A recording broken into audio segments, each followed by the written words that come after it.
When and if the opportunity presented itself, I had saved some money for my little treat. This nigga just didn't negated every goddamn thing I was talking about. I'm talking about saving money so the children can have a future. And this nigga talk about saving money to shoot dope. All my life, been waiting for you.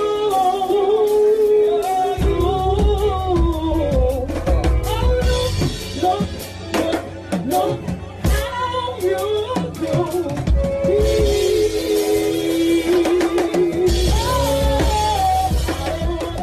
But the most important thing he did was put me on the road with Lowell Fulson. That was a move which changed everything. Lowell was also recording for Jack around this time, and he had a very big hit. Every Day I Have the Blues. Sometimes Jack put together dances featuring his recording artists at places up and down the California coast. I remember that Lloyd Glenn, who was a very popular piano player back then, was on some of those shows with me. So it was sometime in 1950, maybe March or April, when I first headed out on the road with someone who was a big star. Didn't know it at the time, but this was the same goddamn road that I'd be working for the next 28 years. The road where most of my life, my musical life, and my love life was going to be spent. When I began, I was getting $35 a night. 15 or 16 months later, when I quit, I must have been getting around 50. For me, that wasn't half bad. I didn't have many expenses. Rooms were only $4 or $5. It cost me a couple of dollars a day to eat. To get my suit cleaned and pressed was 75 cents to 85 cents. So I still had $10 or $15 a day left over and was able to save some bread. Listen, something's got to be done. Okay, something's got to be done about housing. There's no way in the world that you should be paying almost 50% of your check. They say it's supposed to be like maybe 30% of what you make on housing. There's no way. There's no to live in a safe environment should not cost you more than half your check. And then a lot of times it does. Baby, listen. To live in the hood is costing $2,000 a month. And some people are comfortable with living in the hood because you may be living in a hood that you grew up in, or your man could be from that hood. So, you're protected. You're able to maneuver in the hood without a concern. But suppose I had to go back home. I couldn't be able to live in a safe place because the only place I could live or afford to live could possibly be the hood. Now, everything's been gentrified, okay? And I know you're like, Nate, why are we talking about this? Because this man is able to save money. In this economy now, you can't save shit. You can live. Like, the cost of living should not swallow up your entire check. That's what I'm saying. And the fact that he's breaking things down with the cost, I'm like, what? Why? I mean, I don't expect for, a $3 a day or week hotel. I don't expect that anymore. Okay. I don't expect 20 reefers for $5. What I do expect is for the average person who goes to work every day, who pays bills, and that does not accept social services, because 9 times out of 10, if you make anything over 40,000, you're not going to be If you make anything over 28,000, you're not going to be eligible for social services, okay? Unless there's some kind of special needs involved. But the fact that America, or the place that we live, has tricked us into believing that the cost of living has to be this way. It's triggering for me. The money you make is not equating the cost of living. It's not. So then it's two ways to fix it. You either raise the money for that, the minimum pay is like $24. And I know you're like, $24? Yes. In order to make $24 ain't even $50,000 a year, y'all. I'm ranting. I'm sorry. Okay. But I go back to where we supposed to be. $25 a year ain't even $50,000. Okay. And we know you can't fucking live comfortably with $50,000. Okay. We know you can't. Unless you live in, and I can't even say if you living in the hood, because living in the hood is like $2,000 a month if you not on some kind of subsidy.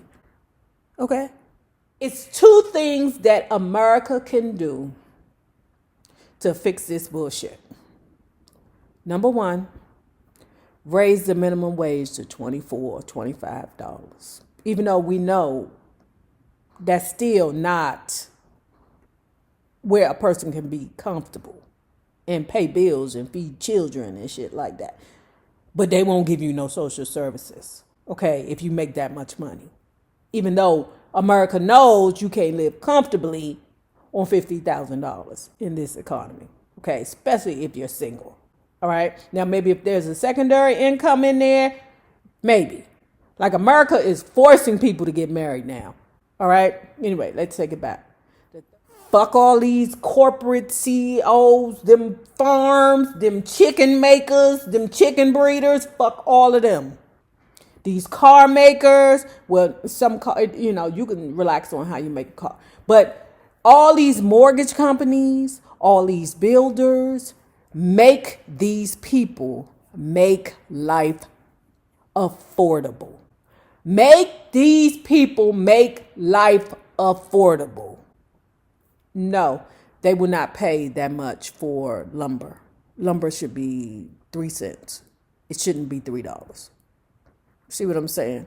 So then that way, the cost to build a house shouldn't be as expensive as it is. No, eggs will not be $10.99. Eggs will be 99 cents. No, gas will not be $4.99. Gas will be 99 cents per gallon. You can do it.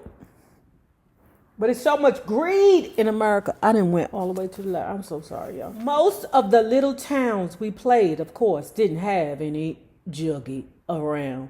So I had to wait till we got to the biggest cities, Atlanta or Dallas. Leave Atlanta out of this. That's you and your issue. Leave Atlanta out of this, bitch. And when and if the opportunity presented itself, I had saved some money for my little treat. Nigga, this nigga just done negated every goddamn thing I was talking about.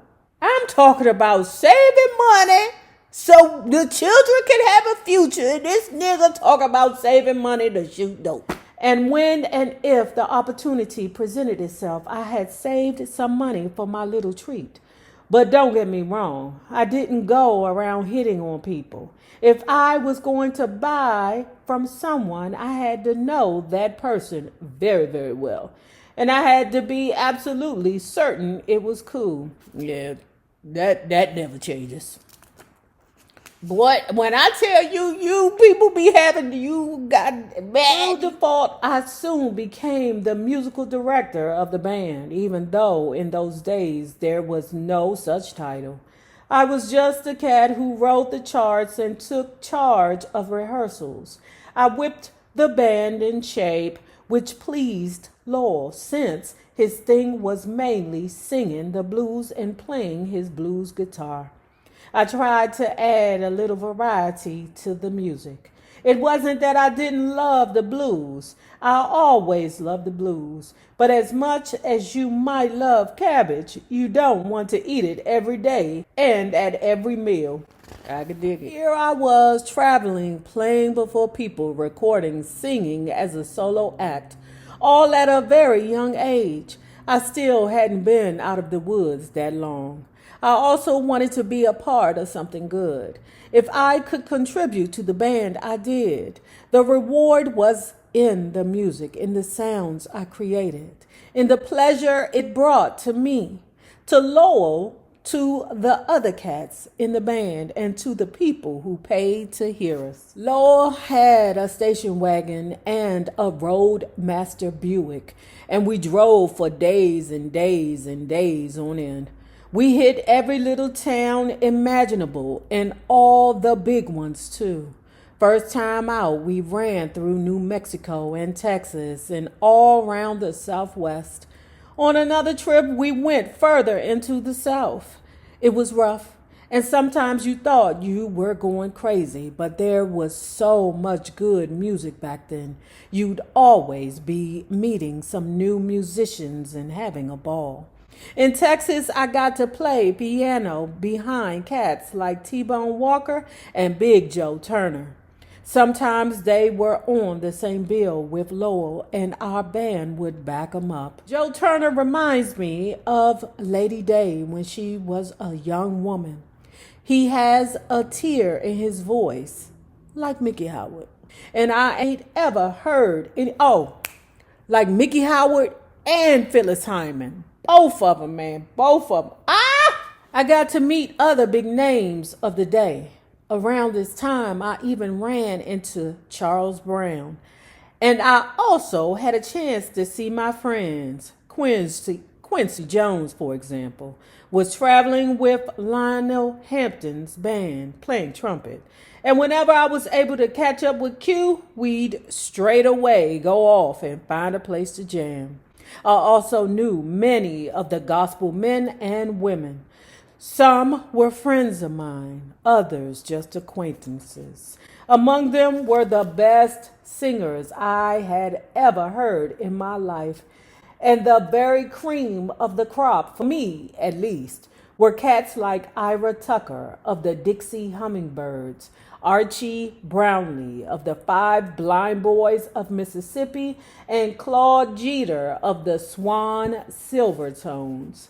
These guys have voices which could shake down your house and smash all the furniture in it. Music was all over the place when we got to New York. We hit the Apollo, and there were as many people hanging out backstage, listening to us rehearse and mess around as out front. Must have been at the Apollo that I played behind Jackie Moms Mabley. She was doing her bit, acting like an old lady who wants to be loved by a young man, and she cracked me up. I played piano behind her when she sang her songs, things like My Man. I also met the other great comics playing the black theaters back then. Fabulous cats like Pigmeat Markham, Red Fox, Slappy White, and Clay Tyson. In those days, their material was raunchy and rough and funny enough to make you weep and pee in your pants at the same time. All this time, I still don't have anyone taking care of me. I was on my own, even when I was in New York for the first time. I knew how to get around. If you wanted to show me where the restaurant was, fine. But if you were too busy, I'd find it myself. My relationships with women never suffered that much, and certainly not during this period of my life. It was easy meeting them. Being a musician and touring the country, and I had enough to keep me busy and satisfied. Once in a while, though, I got myself in trouble. There was this time in Oakland when I almost got myself killed, and if it wasn't for my dear friend Doug, I probably wouldn't be here to tell the story.